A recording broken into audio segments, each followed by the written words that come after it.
Hi Winsters! So for today's video, dahil mainit at Holy Week wala tayong magawa.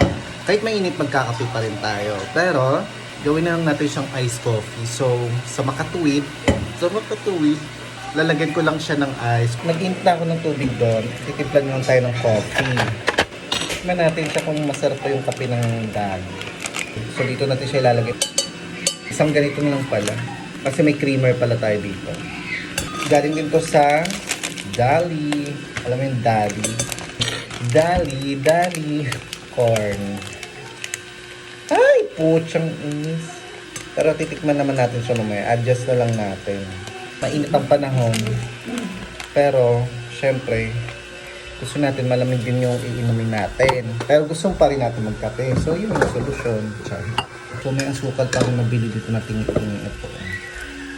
Sayang naman. Darling, sino siya ang lakas ng dating? O darling, sayaw na gusto mo. Sige, igiling, wag hihinto. Yan, siguro tansyahin nyo na lang. Kaya nyo na yan. Marunong naman na kayo magtimpla ng sarili nyong kape, diba? Lalagyan nyo na lang ng yelo. Yun lang yun. O, stop nyo na yung panonood. Heater na galing sa Shopee na mura lang. Medyo okay naman siya. Nakatagal. So, wag na natin siya punuin. Tapos, itikman muna natin siya kung okay ba. Wait lang. Mix muna natin, syempre.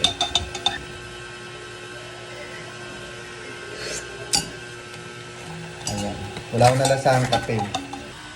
Pwede na siguro to. Okay na to. Kulang siya ng asukal.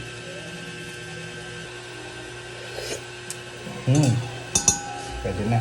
Wait lang, lagdag lang tayo ng tubig pala. Tapos, meron ditong yelo na pinag-crack galing sa buong tubig. Kasi wala mga tube ice dito. Yan. Tikman muna natin kung malamig pa. Ay, mainit pa. Ayun, pwede na to. Lagay na natin yung mga yelo.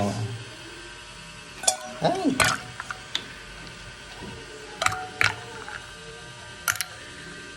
Ayan, perfect. Sarap. Gawin nyo na lang din to kung gusto nyo, diba? Kaya nyo na yan. Malalaki na kayo.